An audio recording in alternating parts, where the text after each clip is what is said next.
లూకా సువార్త 23వ అధ్యాయం 34వ వచనం చూస్తే కనుక ఇలా రాయబడి ఉన్నది. యేసు, తండ్రి, వీరేమి చేయుచున్నారో వీరెరుగురు గనుక వీరిని క్షమించమని చెప్పాను. వారు ఆయన వస్త్రములు పంచుకొనుటకై చీట్లు వేసిరి. ఇక్కడ యేసయ్య ఏం చేయబడుతున్నాడంటే సిలువ వేయబడ్డాడు. ఆయన ఒక్కలే కాదు, కానీ ఆయనతో పాటు యేసయ్యతో పాటు కుడివైపున ఒక దొంగ, ఎడమ వైపున ఒక దొంగ సిలువ వేయబడ్డం మనము లేఖనాల ద్వారా మనం చూస్తున్నాం. అయితే ఈ యొక్క సమయంలో యేసు ప్రభు వారిని వారితో పాటు సిలువ వేయడానికి గల కారణం ఏంటండి?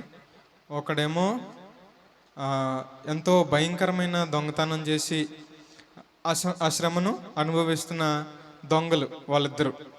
అయితే ఒకవైపు చూసుకుంటే మన యేసయ్య ఎంత పరిశుద్ధుడు, ఎంత గొప్ప దేవుడు. ఆయన పాపం లేనివాడు, ఆయన జన్మలో పాపం లేనివాడు, ఆయన జీవితంలో పాపం లేనివాడు, ఆయన చేస్తున్న పనుల్లో, ఆయన చూస్తున్న చూపుల్లో ఎటువంటి పాపము లేని జీవితమును జీవించిన గొప్ప వ్యక్తి ఎవరంటే, మన మాదిరిగా మనం చూసుకోవాల్సిన వ్యక్తి ఎవరంటే యేసయ్య అని మనం చెప్పుకోవచ్చు. అయితే ఇక్కడ మనం చూస్తే ముగ్గురు వ్యక్తులకి సిలువ వేశారు. 3 రకాల సిలువలు ఉన్నాయి. 3 రకాల జీవితాలు అక్కడ మనం చూస్తున్నాం. ఒకళ్ళు ఎవరంటే యేసయ్యను మనం చూసుకోవచ్చు. ప్రథమంగా ఆయన పరిశుద్ధుడిగా ఉండి అన్యాయపు తీర్పును బట్టి ఆయన సిలువ వేయబడ్డాడని మనం చూస్తున్నాం. ఒక వ్యక్తి ఏమంటాడు, ప్రభువా నువ్వు నన్ను రక్షించు అని ఆ యొక్క మాట మాట్లాడుతుంటాడు. ఒకడేమో దొంగగా మనం చూడవచ్చు, మారు మనసు లేని ఒక దొంగగా మనం ఒక ఆయనను చూడవచ్చు. ఇంకొక ఆయన ఎవరంటే మారు మనసు పొందడానికి ఆసక్తి కలిగిన ఒక దొంగ ఇంకొక ఆయన ఉన్నాడని మనం చూసుకోవచ్చు. అయితే ఈ యొక్క ముగ్గురిని కూడా మనం ఈ యొక్క సందర్భాన్ని మనం జ్ఞాపకం చేసుకోవచ్చు. ఎవరెవరంటే సిలువ వేయబడుతున్న 2 దొంగలు, ఒక యేసయ్య ఎందుకు సిలువ వేయబడ్డాడంటే ఆయన పరిశుద్ధముగా ఉండమని చెప్పడానికి, ప్రజలతో కూడి ఆయన చేస్తున్న సేవను బట్టి, ఆయన నడుస్తున్న నడకను బట్టి పరిసయ్యులకు ఏం కలిగిందంటే వాళ్ళు వ్యసనపరులై వారికి ఇష్టం కాక, నువ్వే దైవ కుమారుడు అని ఎందుకు చెప్పుకుంటున్నావు? నువ్వు దైవ కుమారుడు కాదు, నువ్వు యోసేపుకు మరియకు పుట్టిన ఒక కుమారుడివి. నువ్వు యోసేపులతో వారితో మానవులతో ఉన్న ఒక వ్యక్తివి, నువ్వు దేవుని కుమారుడివి నువ్వు కాదు అని వాళ్ళు ఏం చేశారంటే ఆయనకు వ్యతిరేకమైన బోధలను రేపి ఆయనను ఎలాగైనా సిలువ వేయాలి, ఆయన ఎలాగైనా బంధించాలి, ఆయన ఎలాగైనా నిర్మూలన చేయాలి అని ఆలోచన కలిగి ఆయనను బంధించి ఆ యొక్క రాత్రంతా ఆయనను అన్యాయపు తీర్పుతో ఆయనను ఉక్కిరిబిక్కిరి చేసి ఎన్నో శ్రమలకు పాలు చేసి ఆయనను కొరడాలకు అప్పగించి 1 తక్కువ 40 కొరడా దెబ్బలు ఆయనను అర్పించి ఆయన ఎంతగా రక్తాన్ని చిందించగలిగిన ఆ యొక్క శరీరము, అంతే మన శరీరం అంతా కూడా రక్తంతో నింపబడిందండి. చాలా మటుకు మన లోను చూసుకుంటే కనుక ఎంతో వాటర్తో నింపబడింది. అయితే మన చర్మాన్ని ఏదైనా దెబ్బ తగిలితే ఎంత రక్తం కారుతుంది, అది ఆగడానికి, అది కట్టుబడడానికి చాలా సమయం పడుతూ ఉంటుంది. అయితే అటువంటి మానవత్వం కూడా లేని పరిస్థితిలో ఆ యొక్క ప్రజలు ఏం చేశారంటే, ఆ యొక్క భటులు లేదా ఆ యొక్క ప్రజలు ఆ సమయం అందు వాళ్ళు ఏం చేశారంటే యేసు ప్రభువుని ఎంతగానో దూషించి, ఎంతగానో పిడుగులతో ఆయనను గుద్ది, ఆయనను అపహసించి, ఆయన ముఖం మీద ఉమ్ము వేసి, ఆయనను ఎంతగానో దూషించి తలకు ముళ్ళ కిరీటాన్ని పెట్టి, మనకు ముళ్ళు గుచ్చుకుంటేనే ఎంతగానో శ్రమ పడుతూ ఉంటాం, ఎంతగానో బాధపడుతూ ఉంటాం. అదే ఒక ముళ్ళుతో నింపబడిన ఒక కిరీటాన్ని తలకు గుచ్చి ఆయనను బాధ పెట్టారంటే ఎంత బాధను ఆయన అనుభవిస్తున్నాడో మనకు తెలుస్తూ ఉంటుంది. కొరడాలతో ప్రతి ఒక్క చర్మం, ప్రతి ఒక్క శరీరం మీద, ప్రతి భాగం మీద పడిన ఆ యొక్క గాయాలు మనం చూసుకుంటుంటే ప్రతి అవయవము నుండి, ప్రతి ఈ యొక్క చేతుల నుండి, కాళ్ళ నుండి, ఈపి నుండి, ఈ యొక్క బాడీ మొత్తం నుండి కూడా రక్తం ఎలాగ చిందిస్తున్నాడంటే ఎంతగానో భయంకరమైన వ్యక్తిగా, ఒక మాంసపు ముద్దని చెప్పుకోవచ్చు. అంతటి క్రూరమైన హింసను యేసయ్యకు వారు ఏం చేశారంటే అంతటి శ్రమను వారు పెట్టారు. యేసయ్య ఒక దగ్గర అంటాడు కదా, మత్తయి సువార్త 5వ అధ్యాయము 44వ వచనం మనం ఒకసారి చూద్దాం. మత్తయి సువార్త 5వ అధ్యాయము 44వ వచనం. నేను మీతో చెప్పినదేమనగా, మీరు పరలోకమందున్న మీ తండ్రికి కుమారులై ఉండినట్లు మీ శత్రువులను ప్రేమించుడి, మిమ్మల్ని హింసించు వారి కొరకు ప్రార్థన చేయుడి. ఇక్కడ యేసయ్య తన యొక్క శిష్యులతో చెప్తున్నాడు కదా, ప్రజలందరితో ఆయన బోధన చేస్తున్న సమయమందు ఒక దైవజనుడిగా, ఒక దైవ కుమారునిగా, అభిషేకం పొందిన పరిశుద్ధాత్మతో నింపబడిన వ్యక్తిగా ఏం చేస్తున్నాడంటే దేవుడు అక్కడ యేసయ్య చెప్తున్నాడు కదా, నేను మీతో చెప్తున్నదేమనగా, మీరు పరలోకమందున్న తండ్రికి కుమారులై ఉండినట్లు మీ శత్రువులను ప్రేమించుడి అని అంటున్నాడు. ఇక్కడ మనం ఫస్ట్ దేవుడు సిలువలో పలికిన మొదటి మాటగా మనం చూసుకుంటున్నాం కదా, లూకా సువార్త 23వ అధ్యాయం 34వ వచనం. తండ్రి, వీరేం చేయుచున్నారో వీరు ఎరుగరు గనుక వీరిని క్షమించుమని చెప్పాను. ఇక్కడ మొదటి వచనముగా, మొదటి మాటగా మనం చూస్తే కనుక యేసయ్య అన్ని శ్రమలు వారు పెట్టిన, అన్ని హింసలు ఆయన భరిస్తున్నా కానీ, అంతటి శ్రమను అనుభవిస్తున్నా కానీ, ప్రజలు తనను అంతగా దూషిస్తున్నా కానీ, తనను దావీదు కుమారునికి జయము, హోసన్నా హోసన్నా అని పోయిన వారమే, ఆదివారమే ఆయనను ఎంతగానో పరిశుద్ధులుగా మా యొక్క రాజువు నువ్వు అని దేవుణ్ణి ఎంతగానో ఊరేగించిన ఆ యొక్క ప్రజలే దేవుణ్ణి ఏం చేస్తున్నారంటే సిలువ వేయాలి అని దేవుణ్ణి దూషించి, దేవుణ్ణి అపహసించి, దేవుణ్ణి శ్రమ పెట్టి, దేవుణ్ణి బాధపరిచిన ఆ యొక్క ప్రజలను మనం చూడొచ్చు. వారిని చూసి దేవుడు ఏమంటున్నాడంటే, యేసయ్య ఏమంటున్నాడంటే, చూస్తున్నారు కదా, తండ్రి వీరేం చేయుచున్నారో వీరెరుగరు గనక వీరిని క్షమించమని చెప్పాను. ప్రభువా, వీరేం చేస్తున్నారో వీరు తెలియట్లేదు, వీరి కోసం నేను రక్తాన్ని కారుస్తున్నాను, వీరి కోసం నేను శ్రమను అనుభవిస్తున్నాను, వీరికి మార్గాన్ని చూపించడానికి నేను పరలోకం నుండి దీనునిగా ఈ లోకానికి వచ్చాను, నేను పాపము లేనివాడిగా వీరి కోసం జన్మించాను. కానీ వీరేం చేస్తున్నారో వీరికి తెలియట్లేదు. వీరు నన్ను అపహసిస్తున్నారు, వీరు నన్ను దూషిస్తున్నారు, వీరు నన్ను కొరడాలతో హింసిస్తున్నారు, వీరు నన్ను ముళ్ళ కిరీటం పెట్టి నన్ను బాధిస్తున్నారు, నా మీద ఉమ్ము వేస్తున్నారు, నా మీద అబద్ధ సాక్షులు పలుకుతున్నారు, నన్ను పిడుగుదులతో గుద్దుతున్నారు. ప్రభువా, వీరు ఏం చేస్తున్నారో వీరికి తెలియదయ్యా అని దేవాతి దేవుడు ఏం చేస్తున్నాడండి, ప్రార్థన చేస్తున్నాడు. ఆయన చెప్పిన మాట ఆయన ఎప్పుడు కూడా నెరవేరుస్తాడు. ఆయన చెప్పిన మాటను ఆయన జీవితంలో ఆయన చేస్తాడు. చెప్పకుండా లేదా చేయకుండా, ఆయన జీవితాల్లో అనుభవించకుండా ఏ మాట కూడా యేసయ్య పలకడు. మనము చాలా మటుకు చూస్తూ ఉంటాం. మనం ఏం చేస్తామంటే మాట ఇచ్చేస్తాం, కొన్ని సమయాల్లో చాలా భయంకరమైన, చాలా బలమైన దన్నుగా లేదా ఒట్టు వేసుకొని చాలా మాటలు మనం పలుకుతూ ఉంటాం. కానీ కొన్ని సమయాల్లో మనము వాటిని చేయడానికి ఇష్టపడం, లేదా చేయడానికి మనకు ఆలోచన రాదు, మనం మర్చిపోతూ ఉంటాం. కానీ దేవాతి దేవుడు ఏం చెప్తున్నాడు, తన బోధనలో శిష్యులకు చెప్తున్నాడు, లేదా ప్రజలందరికీ చెప్తున్నాడు కదా, మీ శత్రువులను ప్రేమించుడి, మీ తండ్రి కుమారులైన ఉండినట్లు మీ శత్రువులను ప్రేమించుడి అని దేవాతి దేవుడు చెప్తున్నాడు. అంటే ఆయన బోధించిన బోధను అవలంబిస్తున్నాడు. ఈ యొక్క మాటలో మొదటి మాట మనం చూస్తే కనుక, ప్రభువా, వీరేం చేస్తున్నారో వీరికి తెలియదు కనుక వీరిని క్షమించమని ఏం చేస్తున్నాడు దేవుడు, ప్రార్థన చేస్తున్నాడు. ఆయన అనుకుంటే గనక, ఆయన ఆలోచన చేస్తే గనక ఎంతటి శక్తిమంతుడంటే అక్కడున్న ప్రజలందరినీ కూడా ఒక్క క్షణంలో తుడిచివేయగలిగిన గొప్ప సమర్థుడు, శక్తి కలిగిన దేవుడు ఎవరంటే మన యేసయ్య. ఆయన ఆ యొక్క సిలువ నుండి వెంటనే దిగి వచ్చి ఆ ప్రజలందరినీ కూడా ఎంతగానో యుద్ధం చేసి వారందరినీ నశింపచేయచ్చు.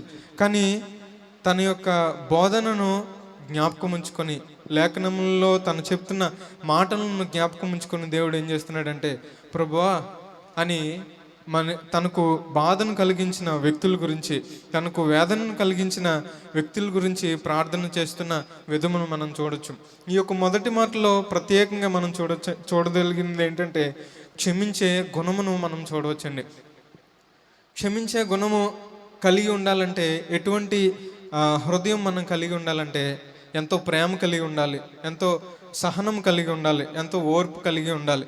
మనకు ఏదైనా బాధ కలిగితే ఇతరులను బట్టి ఇతరుల నుంచి మనకి ఏదైనా సమస్యను మనము అనుభవిస్తున్నామంటే కనుక వారిని క్షమించగలుగుతాం. ఎప్పుడంటే మనకు వారు ఇష్టంగా ఉన్నప్పుడు, లేదా మనము వారికి ఇష్టంగా ఉన్నప్పుడు, వారు మన దగ్గరికి వచ్చినప్పుడు మనం క్షమించగలుగుతాం. కానీ యేసయ్య అనుభవిస్తున్న శ్రమను మనం చూసుకుంటే కనుక ఆయన క్షమించరాని పాపులను ఆయన క్షమిస్తున్నాడు.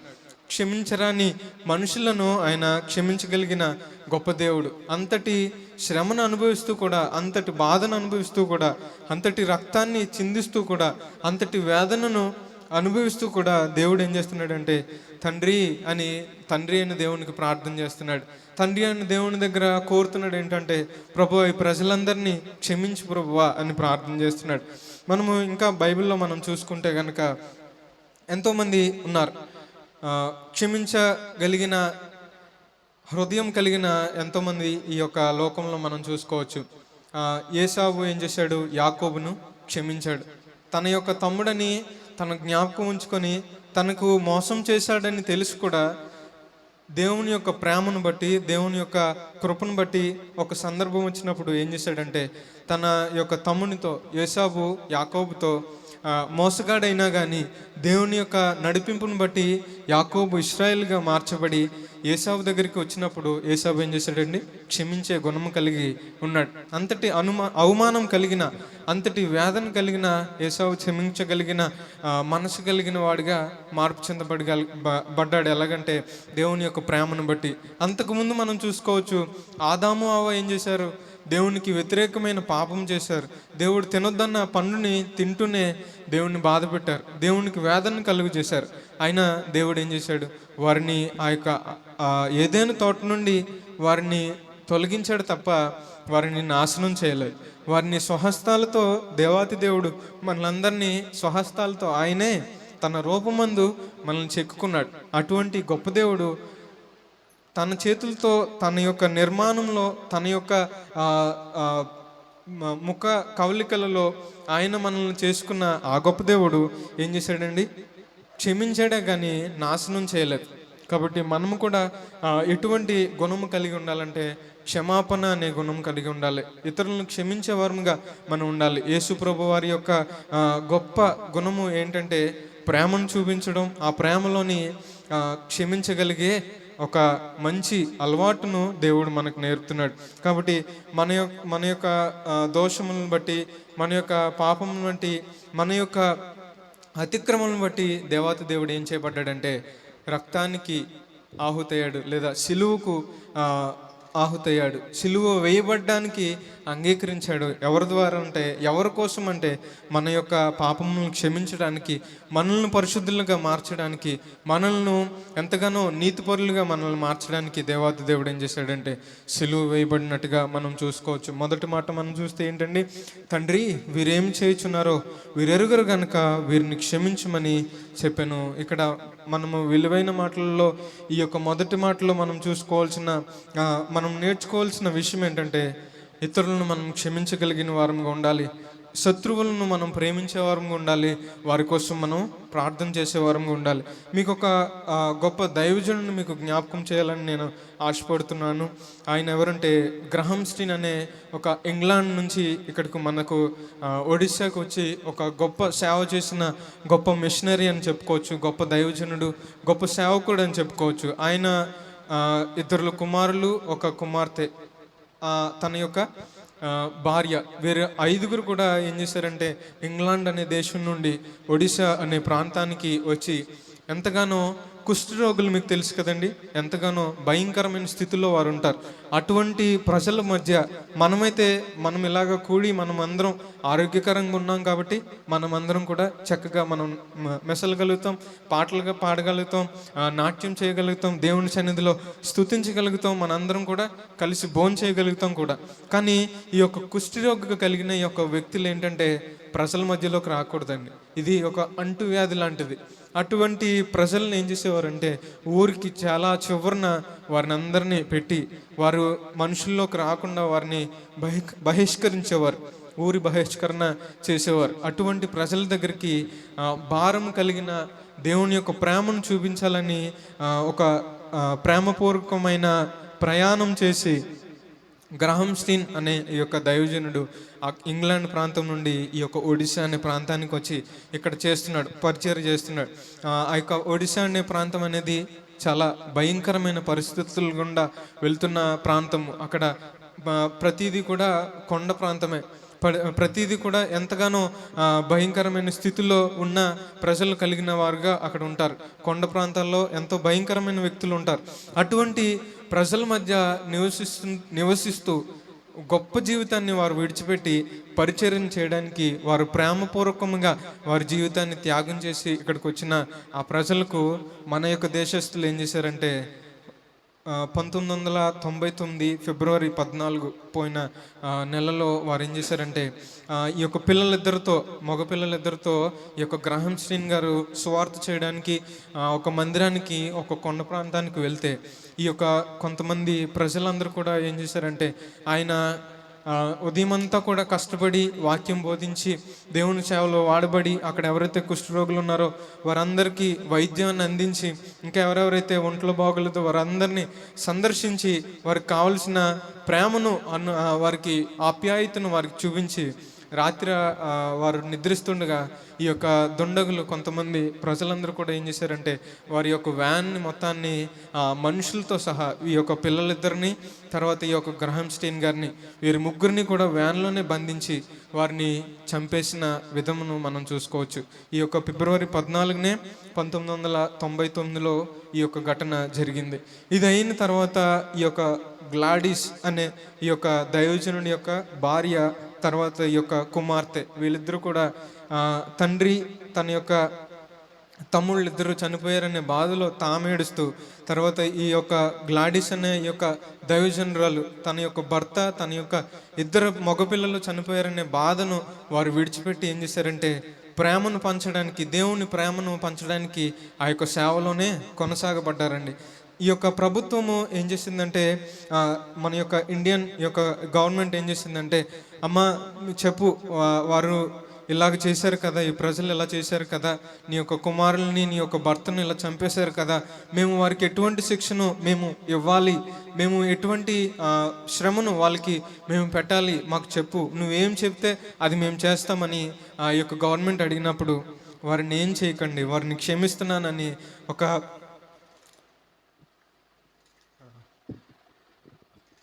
ప్రేమ కలిగిన హృదయంతో ఆమె ఏం చేసిందంటే ఆ ప్రజలను క్షమించినట్టుగా మనం చూసుకోవచ్చు. ఆ క్షమాగుణము, ఆ యొక్క ప్రేమ కలిగిన ఆ యొక్క హృదయము ప్రతి ఒక్కరికి రాదండి. అది ఎవరికి వస్తుందంటే దేవుణ్ణి, యేసయ్యను మన సొంత రక్షకునిగా అంగీకరించిన వారికి, మన హృదయంలో యేసయ్యను పెట్టుకున్న వారికే ఆ యొక్క ప్రేమ అనేది కలుగుతుంది. అటువంటి గొప్ప శ్రమను అనుభవించి ఆమె ఏం చేసిందంటే గ్లాడిస్ అనే ఒక దైవజనరాలు వారందరినీ కూడా నేను క్షమిస్తున్నానని ఒక ప్రేమ వచనమును పలికింది. ఆ గవర్నమెంట్ ఏం చేసిందంటే 2005లో ఆమెకు ఒక పద్మశ్రీ అనే అవార్డును కూడా ఇవ్వడం జరిగింది.